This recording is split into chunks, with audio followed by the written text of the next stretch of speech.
Quise costear unas vacaciones de ensueño para mi prometida, pero ella insistió en invitar a su supuesto amigo de la infancia. Descubrí que en realidad era su ex y primer amor, y llevaba años mintiéndome. Tengo 30 años y, hasta hace un par de meses, me consideraba un tipo bastante afortunado. Trabajo de forma remota para una empresa de tecnología con sede en Seattle. Yo vivo en un pequeño municipio cercano, también en el estado de Washington, lo que me brinda cierta libertad para moverme. Pago mi propio apartamento y tengo un auto que, si bien no es de lujo, me permite hacer viajes largos sin problemas, algo que me encanta hacer de vez en cuando. Hace un poco más de 3 años conocí a mi actual prometida, una chica de 27 años de la que me enamoré casi de inmediato. Ella, evitaré mencionar su nombre por privacidad, vivía entonces en California. Nos conocimos por medio de un grupo de aficionados al senderismo en Facebook.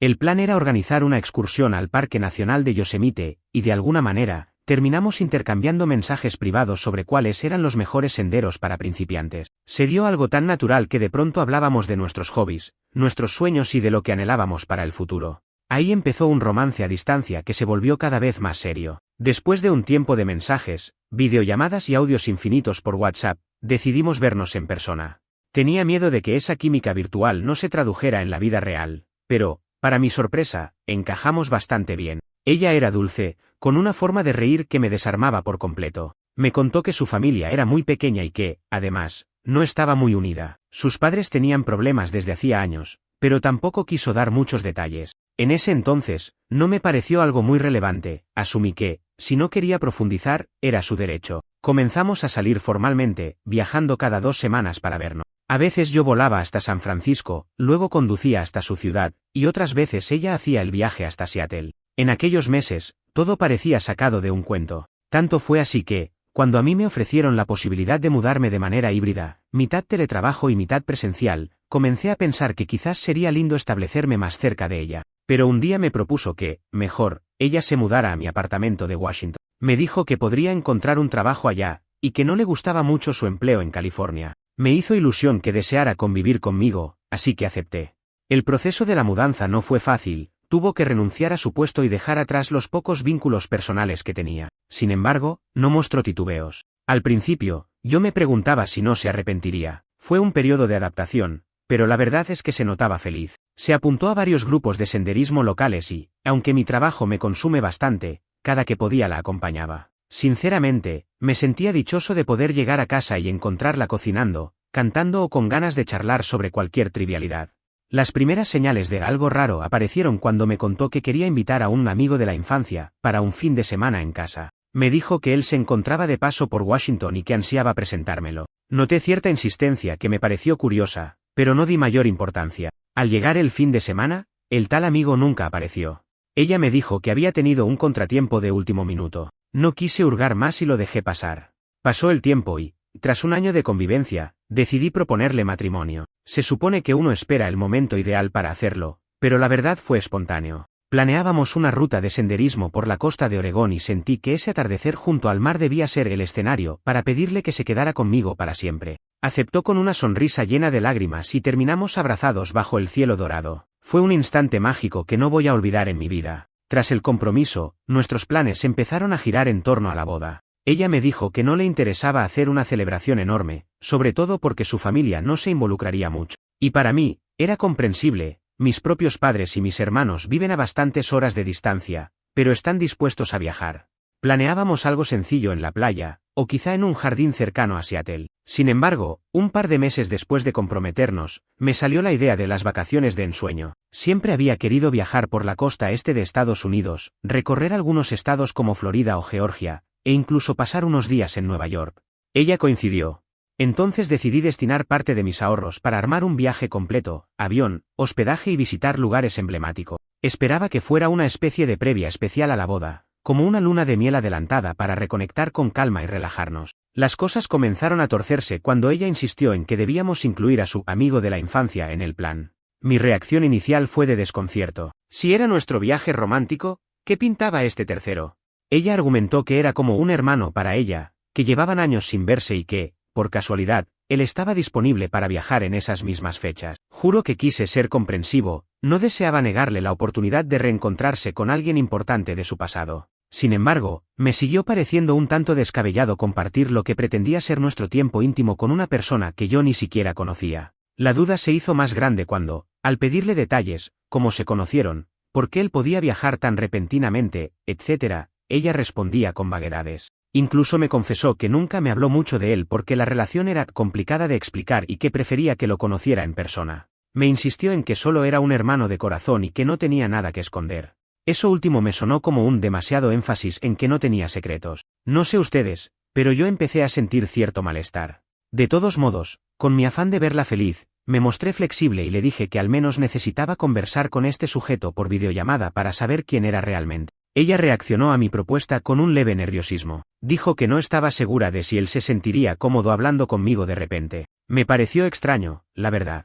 Pero me prometió que trataría de organizar algo para presentarnos virtualmente. Esa semana pasó y no hubo videollamada ni señal de él. Le pregunté y me dijo que él estaba ocupado. Me mordí la lengua y no indagué más, pero la inquietud me crecía en el pecho. Mientras tanto, mis padres y mis hermanos me preguntaban qué tal iban los preparativos de la boda y del viaje. Les conté que surgía este invitado extra, sin profundizar demasiado en mis sospechas. Mi madre dijo que, si ella era tan insistente, quizá era alguien crucial en su vida, tal vez un familiar de verdad.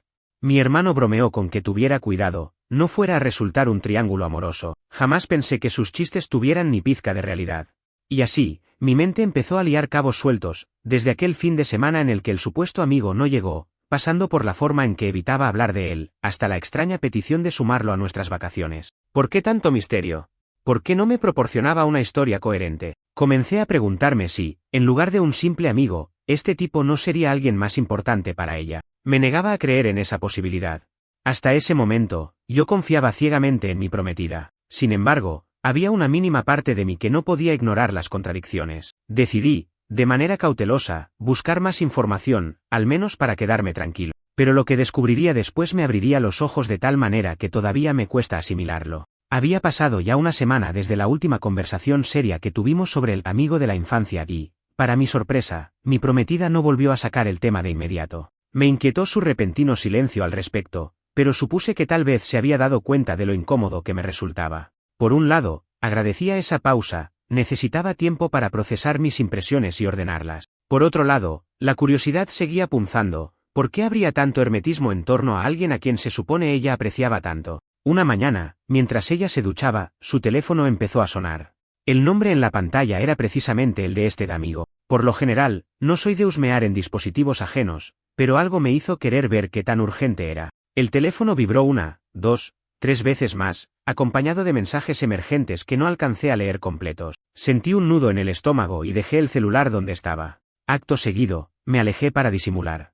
No quería que me descubriera con su teléfono en la mano, porque, aunque no hubiera hecho nada, la situación podría malinterpretarse. Al salir del baño, me vio con gesto serio y de inmediato notó que algo me rondaba. Se limitó a preguntarme si estaba todo bien. Yo evité el tema. Sí, estoy bien, solo cansado. Ese día trabajé desde la sala, no lograba concentrarme en mis pendientes de la oficina, y cada vez que oía su voz en la habitación, murmurando por teléfono con alguien, mi ansiedad crecía. Después de almorzar, me pidió que la llevara a hacer unas compras. Dijo que necesitaba ir a un centro comercial cercano a la autopista, a unos 40 minutos de casa. Subimos al auto y el trayecto fue muy silencioso. Ella miraba su teléfono y parecía escribirle a alguien con cierta urgencia. De pronto, noté que tenía cara de preocupación. Le pregunté si todo estaba bien y me dijo que sí, que solo estaba discutiendo con una vieja compañera de la escuela.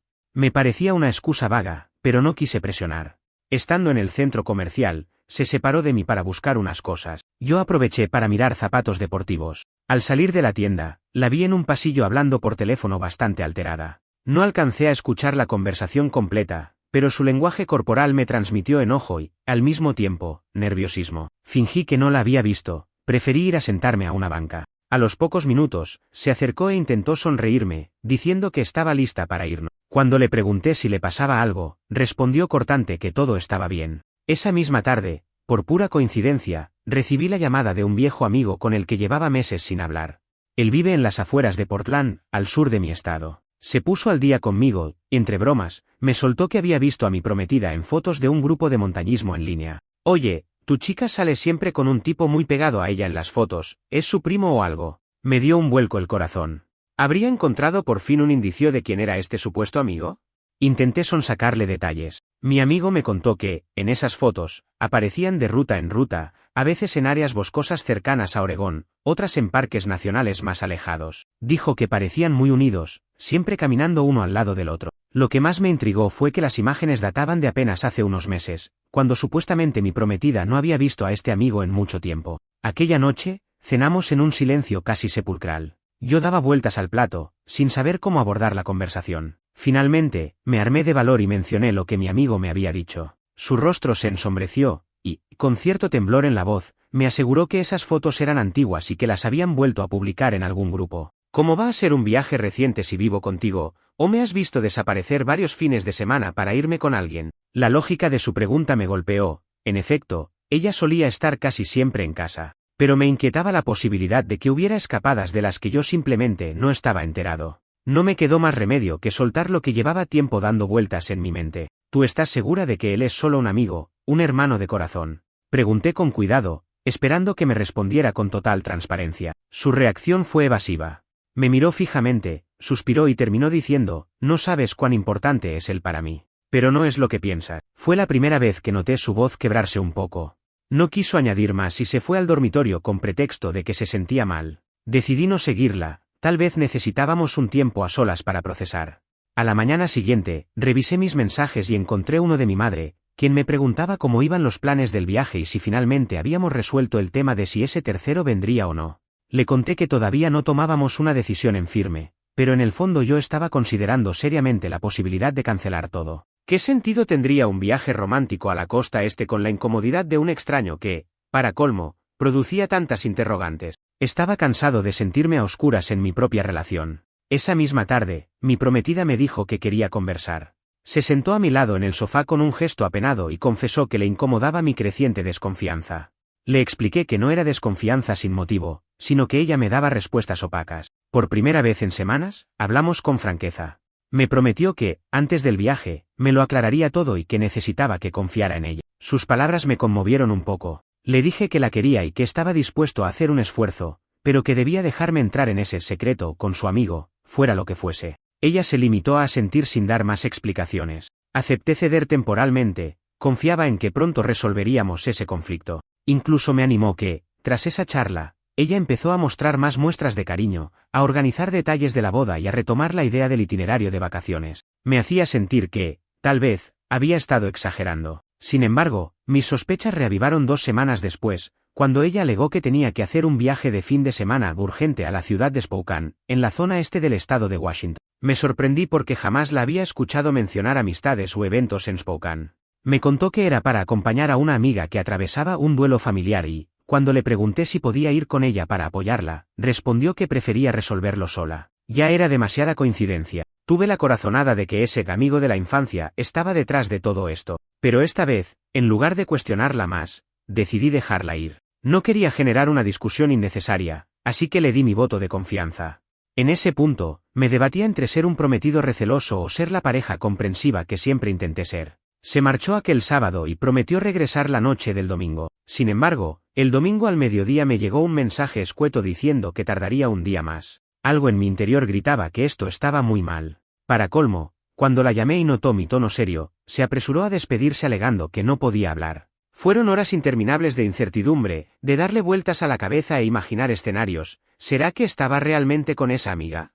¿O simplemente se encontraba con su supuesto hermano o amigo? ¿Por qué tanto misterio? Fue en ese momento cuando tomé la decisión de buscar pistas de forma más activa. Revisé nuestras conversaciones más antiguas, intenté ver si alguna de sus historias de redes sociales, que a veces quedan guardadas, daba indicios de él, o si había etiquetas antiguas en su Instagram que mencionaran a alguien extraño. Allí encontré un par de publicaciones de hace poco más de un año. En una de ellas, aparecía abrazando a un hombre en una playa de California, con el texto volviendo a viejos tiempos. Lo curioso era que jamás me mencionó ese viaje. Para ese entonces, según el recuento, ya estábamos juntos e incluso vivíamos bajo el mismo techo. Mi corazón se aceleró.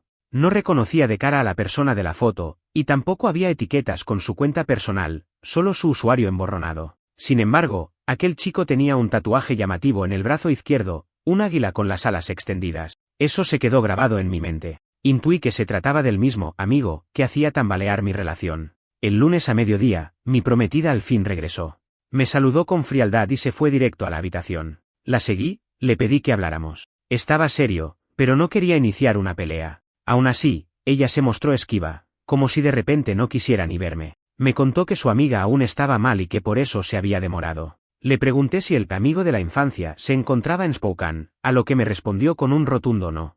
Pero si hubiera tenido un detector de mentiras, se habría vuelto loco. Sus ojos no querían cruzarse con los míos. Aquella noche dormimos espalda con espalda, casi sin dirigirnos la palabra. Me quedé despierto pensando en que lo único que me mantenía ahí era el amor que sentía por ella, o el amor que yo creía que existía entre ambos. Notaba, sin embargo, como algo se rompía cada vez más. Y, al igual que en una represa con fisuras, sabía que tarde o temprano todo se desbordaría. Esa mañana de martes me levanté con un peso en el pecho que no podía sacudirme de encima. Mi prometida no se levantó conmigo, se quedó un rato más en la cama mientras yo preparaba café en la cocina. El ambiente era tan denso que casi podía palparse. Antes de salir para un mandado en la ciudad, me deslicé hasta la habitación para despedirme. Tenía la mirada perdida y no pronunció más que un murmullo ininteligible cuando le di un beso en la frente. Conduje hasta un supermercado cercano, apenas a 10 minutos, pero mi mente estaba en otra galaxia. Al regresar al auto con las bolsas, vi varias llamadas perdidas de mi prometida.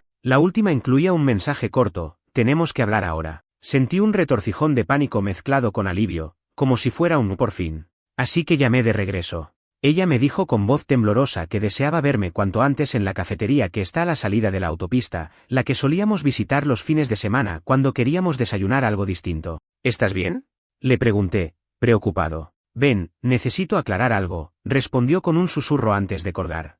Manejar hasta allí fue una experiencia surreal. La cafetería estaba semivacía a esa hora, casi las 11 de la mañana. Apenas crucé la puerta, la vi sentada en una mesa del fondo, con la cara pálida y ojeras evidentes. Lucía como si no hubiera dormido nada. Me senté frente a ella y esperé a que hablara. Se tomó varios segundos para articular palabra. Finalmente, respiró hondo y soltó la primera bomba del día. Quiero que sepas, de una vez por todas, que mi amigo de la infancia y yo, no somos solo amigos. El corazón me dio un vuelco. Intenté que mi rostro se mantuviera sereno, pero sentí mis músculos tensarse. Le pregunté, casi sin aire. ¿Entonces quién es él realmente?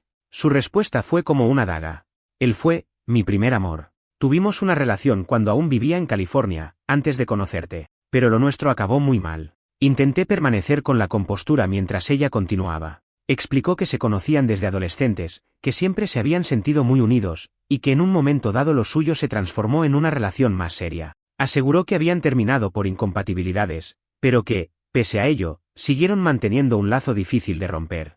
Y cuando mencionó la palabra hermanos noté que la voz se le quebraba. Para mí, después de lo que vivimos, nos quedó una especie de vínculo fraternal. Nadie más lo entendería, y me daba terror que tú lo malinterpretaras. La frustración me ardía en la garganta. ¿Cuántas veces había dicho que se trataba de un amigo de la infancia o de un hermano de corazón? Comprendí en ese instante que, desde el principio, nunca confió en mi reacción. Lo que no podía entender era por qué quería incluirlo en nuestras vacaciones, o por qué la relación parecía mucho más cercana de lo que uno podría considerar amistad cordial con un ex. El murmullo de la cafetería se intensificó mientras ella continuaba. Me explicó que había planeado retomar contacto más abierto con él porque atravesaba una crisis personal. Supuestamente, no deseaba mentirme ni incomodarme, pero tenía miedo de mi reacción. Se sintió acorralada cuando le pedí la videollamada antes del viaje, así que empezó a dar largas y postergar cualquier presentación formal. Todo esto me pareció retorcido. ¿De qué crisis personal me hablas?, le solté.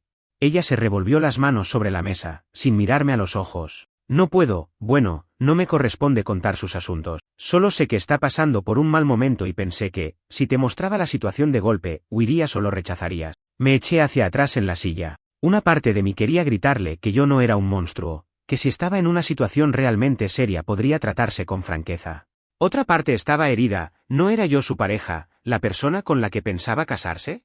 ¿No merecía más confianza que un exnovio al que seguía considerando algo así como un hermano? ¿Y el viaje a Spokane?, pregunté, endureciendo el tono. Fui a verlo, es cierto. Finalmente lo soltó.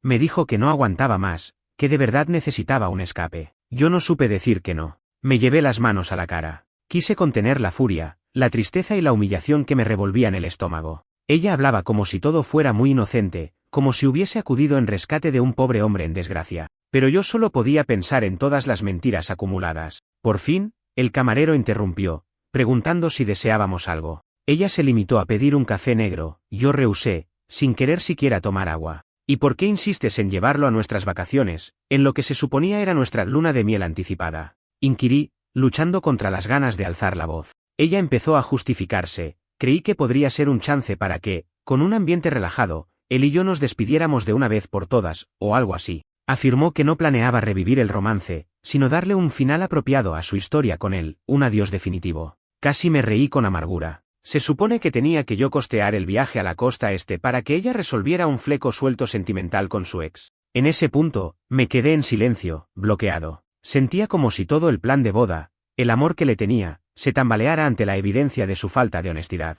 Ella empezó a llorar, allí mismo, sin importarle la gente alrededor. Decía que no quería perderme, que lo suyo era un acto de compasión mal gestionado, que había subestimado mi capacidad de comprensión. Y, por si fuera poco, me confesó que cuando había escuchado a mi hermano bromear con la idea de que tuviéramos un triángulo amoroso, una anécdota que yo le había contado ingenuamente, se asustó y pensó que jamás lo aceptaría. Perdóname. Te juro que no hemos hecho nada físico. Ni siquiera le di un beso desde antes de que empezáramos a salir. No se trata de engañarte, las palabras salían de su boca atropelladas. Solo ha sido un vínculo emocional muy fuerte que ni él ni yo hemos sabido cortar, pero no hay amor romántico. Mis manos temblaban sobre la mesa. Aun si no había infidelidad carnal, había un engaño enorme, una deslealtad emocional y un juego con mi confianza que me parecían igual de graves. Me levanté sin decir nada, dejé algo de dinero para cubrir lo que fuese el consumo y salí de la cafetería. Ella me siguió, lloriqueando, preguntando qué significaba todo eso para nosotros. No pude responder nada más que: no lo sé, ahora mismo no sé nada. Condujimos de vuelta a casa en silencio. Por el retrovisor, la miraba tratando de secarse las lágrimas, pero no me salía ninguna palabra de consuelo. Al llegar, me encerré en la habitación mientras ella se quedó en la sala. Sentía un inmenso cansancio, como si hubiéramos tenido la pelea más grande de la historia, cuando en realidad había sido una conversación tranquila de la que salí con el corazón hecho polvo. Durante los días siguientes, la tensión se hizo insoportable. Ella intentaba hablar conmigo en todo momento, pero mi cuerpo y mi mente no cooperaban. Repetía su mantra de que no había sucedido nada físico, que solo se preocupaba por él, que todos tenemos derecho a la compasión. Y yo empezaba a dudar de mi propia cordura. ¿Era tan inusual lo que me pedía?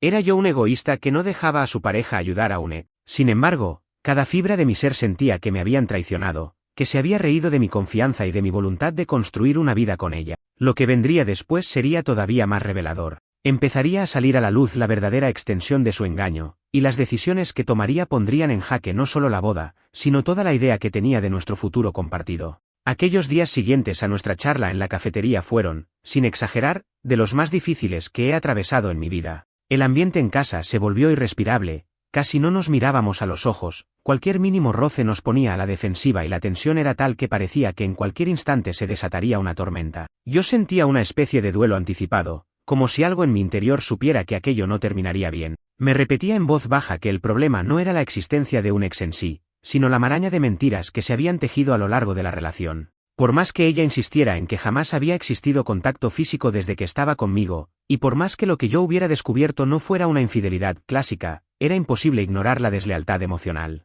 Sentía que mi confianza había sido vapuleada, y no me creía capaz de recobrarla con una simple disculpa. Una tarde, cuando yo volvía del trabajo, había tenido que ir a la oficina para una serie de reuniones, encontré a mi prometida en la sala revisando carpetas y papeles. Al verme, se puso de pie con el rostro lleno de ansiedad. Sobre la mesa distinguí unos folletos de casas y apartamentos, varios en el estado de Washington e incluso algunos en Idaho.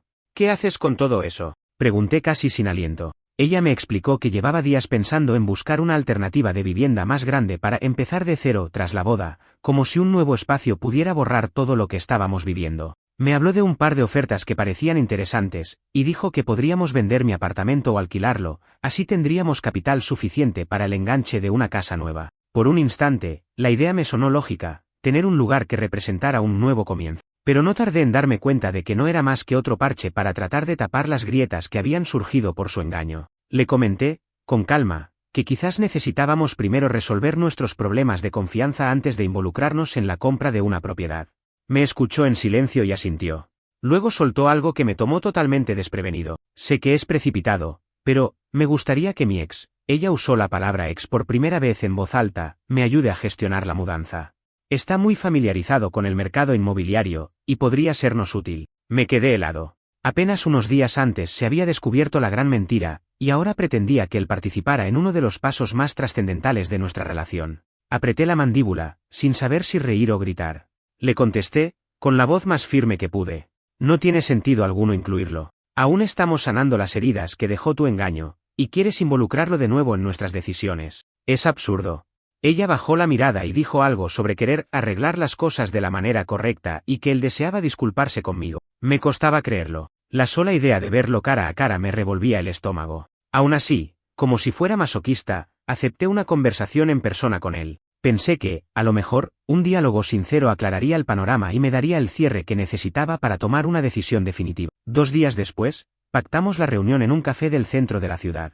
Era un lugar distinto al que usamos siempre, uno más amplio y luminoso, ubicado muy cerca del malecón. Llegué primero y pedí un té helado para calmar los nervios. Mi prometida llegó con el tal sujeto a cuestas unos minutos más tarde. Al verlo, lo reconocí al instante, era el mismo de las fotos en la playa, el de ese tatuaje de águila en el brazo izquierdo. Era un tipo de estatura mediana, con barba incipiente y una expresión seria, casi pétrea. Lo primero que noté fue que me miraba con recelo, como si temiera mi reacción. Nos sentamos en una mesa algo apartada. Mi prometida se quedó cerca, pero dejó que habláramos nosotros primero. Tuve que ser yo quien rompiera el hielo. Escucha, no sé qué te habrá contado ella, pero me parece desleal todo lo que ha sucedido. Que fuera su ex y que se negara a admitirlo es un golpe bajo. Quiero entender por qué has estado tan presente y por qué ella te considera fundamental, a pesar de todo. Él se removió, incómodo. Miró a mi prometida de reojo y, con un suspiro, me soltó que no tenía intención de dañar nuestra relación. Explicó que nunca superaron un lazo emocional muy fuerte, fueron muy jóvenes cuando estuvieron juntos, y además compartían historias complicadas con sus propias familias. Llegó a decir que la veía como a una hermana, o mejor dicho, como alguien con quien creció y que jamás dejaría de importarle. Lo oía hablar y no podía evitar sentir un dejo de lástima, a la vez, un enfado visceral. Él insistía en que jamás quiso entrometerse, pero que mi prometida había tomado la iniciativa de buscarlo para que se despidieran bien, dado que él estaba pasando un periodo de depresión y consideraba a mi prometida su única amiga de verdad. Me aseguró que no volvería a interponerse entre nosotros, que solo deseaba su bienestar. Entonces, ¿por qué aceptaste el plan de viajar con nosotros? Le pregunté. No iba a hacerlo. De hecho, le dije que no me parecía adecuado. Pero ella insistió.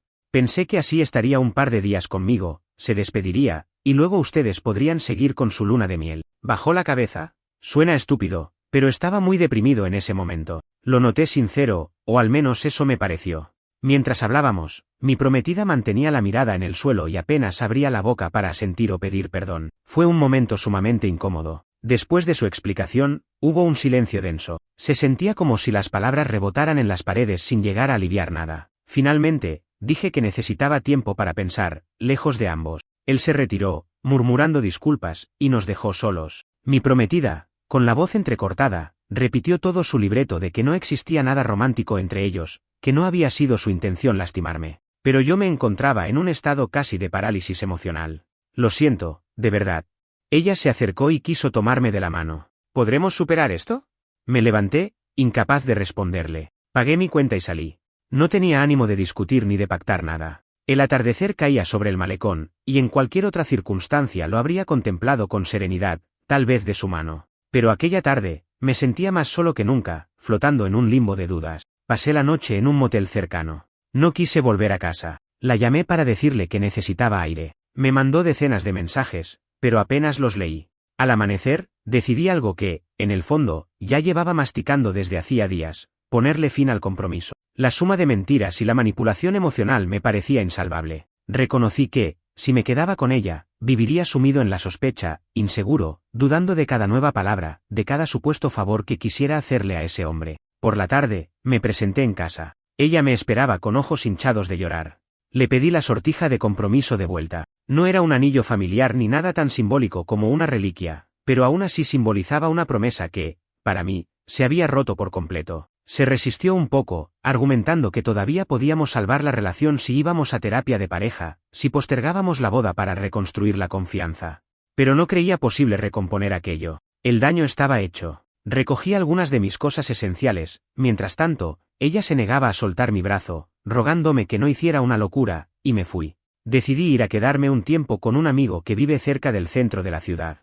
Las primeras noches me sentí desolado. Tenía la mente abarrotada de recuerdos y de la idea de cómo habría sido nuestra boda, cómo imaginaba mi vida casado. Todo se desmoronó como un castillo de naipes. Fue un tramo difícil, pero también liberador. Sentía que, por doloroso que fuera, romper con aquella situación era lo único que me permitiría no amargarme el resto de mis días. Con el paso de las semanas, ella y yo tuvimos contacto para resolver algunos asuntos prácticos, el alquiler, las facturas compartidas, pero dejé claro que no existía marcha atrás. Puede que la historia parezca una tontería comparada con otras de Reddit más dramáticas, pero, para mí, significó un giro de 180 grados en mi vida. Hoy, cuando escribo esto, han pasado unas cuantas semanas desde que todo voló por los aires. He encontrado un departamento pequeño, lo suficientemente cerca de mi antiguo trabajo, y estoy tratando de recuperar un equilibrio personal. Mi ex, porque ya no puedo llamarla de otra forma, sigue enviándome mensajes cada cierto tiempo, implorando una segunda oportunidad. No tengo fuerzas ni ganas de responder. Sé que muchos podrán juzgarme por no perdonar. Pero cuando la base de una relación se hunde de manera tan profunda, es complicado creer en nuevos cimientos. Me aferro a la idea de que, si en el futuro debo volver a amar, será con alguien que entienda la importancia de la honestidad desde el primer momento. Quizás me tomó 30 años de vida y una experiencia desgarradora aprender esta lección, pero al menos ya no volveré a ignorar mis corazonadas ni permitir que una mentira prolongada decida por mí. No sé qué pasará con ella y con su ex amigo. Honestamente, espero que si en verdad se quieren como hermanos o lo que sea, puedan encontrar su propia paz. En cuanto a mí, me queda el alivio de haber salido de una relación donde la verdad se volvió un lujo y no un pilar. Y aunque duela, sé que es lo correcto.